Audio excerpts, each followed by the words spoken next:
कार्तिक महात्म 10वां अध्याय। बोल वृंदावन बिहारी लाल की जय।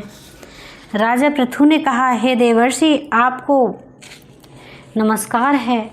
अब कृपा कर आप यह कहिए कि जिस समय भगवान शंकर ने माथे के तेज को क्षीर सागर में डाल दिया उस समय क्या हुआ। नारद जी ने कहा, हे राजन, जब शंकर जी ने तेज को क्षीर सागर में डाल दिया तो वह शीघ्र ही बालक होकर गंगा सागर के संगम पर बैठकर संसार को भय देने वाला रुदन करने लगा। उसके रुदन से समस्त संसार व्याकुल हो उठा। लोकपालों के मन में भी व्याकुलता हुई। अधिक कहने से क्या है, चराचर चलायमान हो गए। शंकर सुवन के रुदन से ब्रह्मांड व्याकुल हो गए।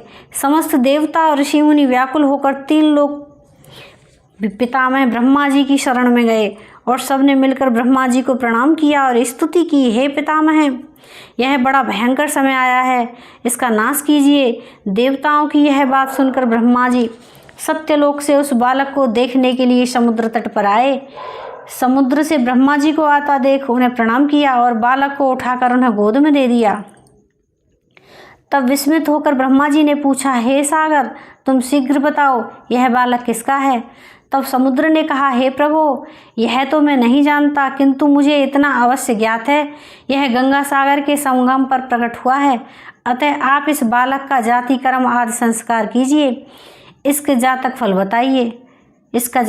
बताइए। नारद जी कहते हैं, इधर तो सागर ब्रह्मा जी से ऐसे कह रहा था, उधर सागर पुत्र भी ब्रह्मा जी के गले में हाथ डालकर बार बार उनको आकर्षण कर रहा था। अब तो उसने ब्रह्मा जी का गला जोर से पकड़ा। वे पीड़ित होकर नेत्रों से आंसू डालने लगे। किसी प्रकार उन्होंने अपने दोनों हाथों से जोर लगाकर गला छुड़ाया और सागर से कहा, सुनो, मैं तुम्हारे पुत्र का जातक फल बताता हूँ। तुमने मेरी आँख से जो जल निकलता है, इस कारण इसका नाम जलंधर होगा। यह पैदा होने के साथ ही तरुण हो गया। इससे यह सब शास्त्रों का पारंगत, महापराक्रमी, महावीर, जवान, रणदुर्गम तथा सभी दैत्यों का पारंगत और भगवान विष्णु को जीतने वाला होगा। यह कहीं भी नहीं हारेगा। एक भगवान शंकर को छोड़कर सबसे जीतेगा। जहाँ से यह उत्पन्न हुआ है फिर वहीं जाएगा।